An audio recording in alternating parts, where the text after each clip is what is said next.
kaming magpipinsan, ako yung sintonado, ako yung walang alam sa music. Ay, hindi talaga.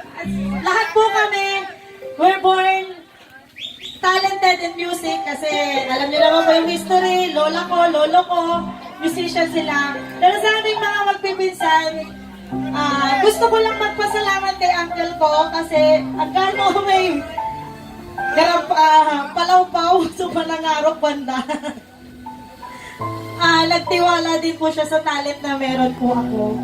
And itong kantang to, naalala ko lang nung way back, siguro 10 years from now, kasama ko po siya, tumutugtog kami. Ito yung kantang tinuro niya sa akin na talagang tumatak po sa lahat ng banda dito sa Pangasinan.